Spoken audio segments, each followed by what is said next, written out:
Então vamos lá, hoje nós vamos contar aqui a história de um José que provavelmente você nunca chamaria de José, né? Mas ele perdeu o dinheiro na Bolsa de Valores e não foi pouco. Então hoje nós vamos contar aqui a história de Isaac Newton com a Bolsa de Valores. Sim, ele mesmo, aquele do seu livrinho ali de física que falava sobre gravidade, né? Que foi o criador aí da teoria de da gravidade. Ele que descobriu também ali o prisma, né? Que separava as cores e com isso possibilitou que a gente possa enxergar todo o universo. Então, ele foi extremamente importante para a física e suas contribuições são eternamente importantes para a história da humanidade, com toda a certeza. Então, Newton era um dos maiores gênios da história da humanidade, mas mesmo assim perdeu muito dinheiro na Bolsa de Valores. Antes, a gente precisa aqui explicar para você a diferença, né? Existe uma coisa maluca ali na diferença da moeda dessa época e daquela época. Ainda era a libra esterlina, então a gente ainda está falando da libra esterlina, porque ele era ali, morava na região onde hoje é a Inglaterra.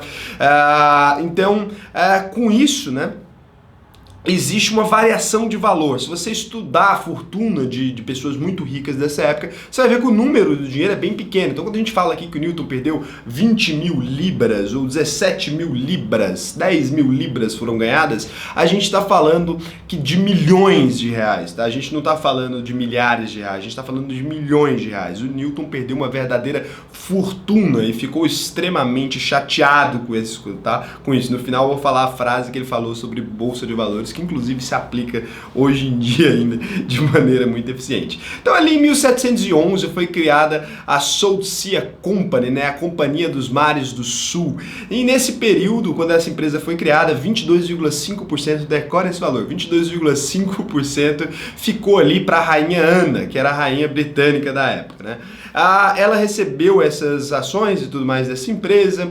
A South Sea Company era uma empresa que visava explorar aqui o Sul, né, a América do Sul, porque tinha feito recém essa descoberta, e levar para a Europa ouro, algodão, tudo que fosse encontrado aqui, levado para a época, para a Europa, para poder comercializar e tudo mais. Então, um comércio marítimo, né? Hoje em dia acho que não existe mais esse tipo de empresa, não tenho certeza se ainda existe uma empresa de comércio marítimo. Acho que acredito que a gente tem hoje empresas que levam, né? Mas eu não sei se tem empresas que exploram e levam, que fazem e levam, né? Eu acredito que hoje em dia a gente tem mais empresas que pagam as empresas de logística marítima e tudo mais, tem até um nome para isso, transporte a dano ar, alguma coisa assim.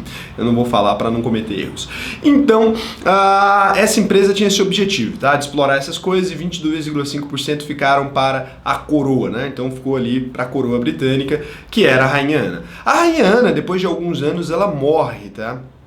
Depois ali das primeiras viagens que tiveram os grandes boatos, né? Como as informações demoravam a chegar nos investidores, a Bolsa de Valores já existia, mas as informações demoravam a chegar nos investidores. Então, depois das primeiras viagens que essa empresa fez, existia um grande boato que ela tinha faturado muito, né? Ali na companhia de Potosí, não sei, no México. Então, existia um grande boato que ela tinha faturado muito dinheiro e tudo mais. E aí a Rainha Ana, ela morre. Quando a Rainha Ana morre, o Jorge, que era o príncipe na linha de sucessão, ele assume a coroa britânica e ele investe bastante dinheiro ali na South Sea Company, né? Então ele compra bastante ações da South Sea Company e ele se torna então o administrador da empresa, ou seja, na época não é assim que chamavam, mas ele torna-se controlador da empresa, né? Graças ao dinheiro que ele comprou. Então, além de rei, ele também acumulava o cargo de controlador da South Sea Company. Como você deve imaginar, nesse momento começa um grande furor ali em torno da South Sea Company, e os papéis vão de uma valorização rápida ali, eles têm uma valorização extremamente rápida, porque a aristocracia, todo mundo, começa a colocar dinheiro nessa empresa, né, que antes prometia 6% de juros, né, ao ano ali, pagos aos investidores. Então, quando o rei, né, novo rei George, ele assume ali o controle da empresa, as pessoas obviamente começam a especular com os papéis se tornam muito caros e vai dando cada vez mais dinheiro e tudo mais. Só que no fim das contas, o único motivo que tinha para o papel estar num nível mais elevado eram simplesmente as pessoas negociando papéis. Então, obviamente, era uma bolha. Inclusive, essa empresa foi que cunhou o termo bolha que a gente usa hoje em dia para poder falar de uma empresa que não tinha nada. Poucos anos depois, a empresa perde valor dos papéis muito rápido. A empresa existiu até 1853, então ela ficou ativa de 1711 a 1853, mas depois disso os papéis só decaíram de maneira absurda, então bateu ali em 1000 libras, né? Depois caiu de maneira absurda, voltou para menos de 100 e tudo mais, e depois foi vendida para a Espanha. E é onde que entra a história do Newton aqui, né? Então o Newton, um rapaz inteligente, como a gente já sabe, um José inteligentíssimo, né? O Newton, um dos maiores gênios da história da humanidade. Ele ali, em 1720, em fevereiro de 1720, quando o valor da empresa estava em cerca de 175 libras, ele comprou várias ações da SSC ali, então, né? Da South Sea Company, né? Das companhias do Mares do Sul. Ele vendeu em maio por quase o dobro.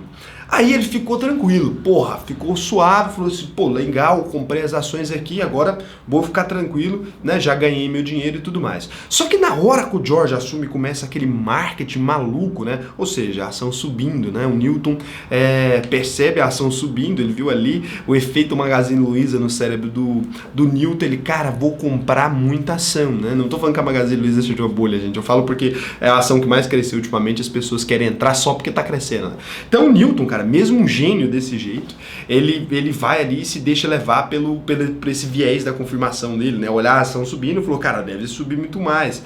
Então ele tinha realmente ganhado um bom dinheiro nas ações, ele chega ali e compra de novo. Então a ambição chega ali para o Newton e ele compra as ações de novo quando elas estavam a mais de 1000 libras. Então ele compra mais de 1101 libras, cara.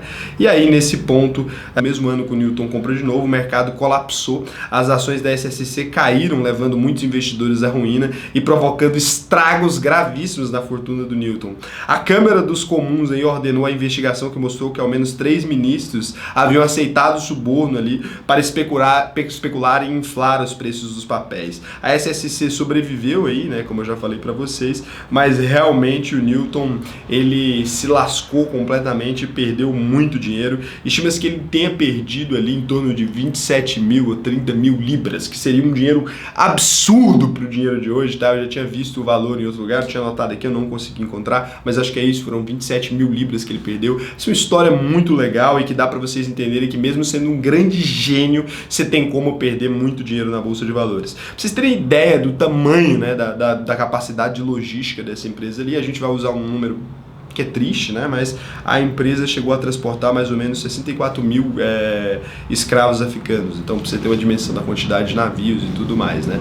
Depois que isso tudo acabou, o Newton disse a seguinte frase célebre e que vai ficar para sempre na história da Bolsa de Valores mundial: posso calcular o movimento das estrelas, mas não a loucura dos homens. Então, o Isaac Newton, que nasceu aí em 1643 e 1727, após perder a sua fortuna na bolha financeira criada pela especulação em torno da Companhia dos Mares do Sul, disse essa maravilhosa frase aí. Era uma empresa público-privada também, né? Então a gente vê ali já a corrupção nas empresas estatais desde sempre, e na Inglaterra, para mostrar que não é só o Brasil que tem esse tipo de problema. Gente, o vídeo de hoje foi só queria trazer para vocês esse aspecto aqui, né, da Bolsa de Valores, que mesmo que você seja um gênio, você pode sim perder muito dinheiro, e é normal o processo de aprendizado, e que a ganância, tá, ele podia ter ficado muito bem com os lucros que ele já tinha tido, que tinham sido altíssimos, em vez de ter entrado novamente na empresa. Então ele perdeu um rio de dinheiro aí. Então um beijão, o vídeo de hoje foi só, agora vocês vão me ver desligando a câmera. Cara, lá no meu Instagram, nesse exato momento, estou fazendo dá uma olhada lá. Então, @o Raul Sena. Então um beijão, o vídeo de hoje foi só, agora vocês vão me ver desligando a câmera porque é um vídeo sem edição.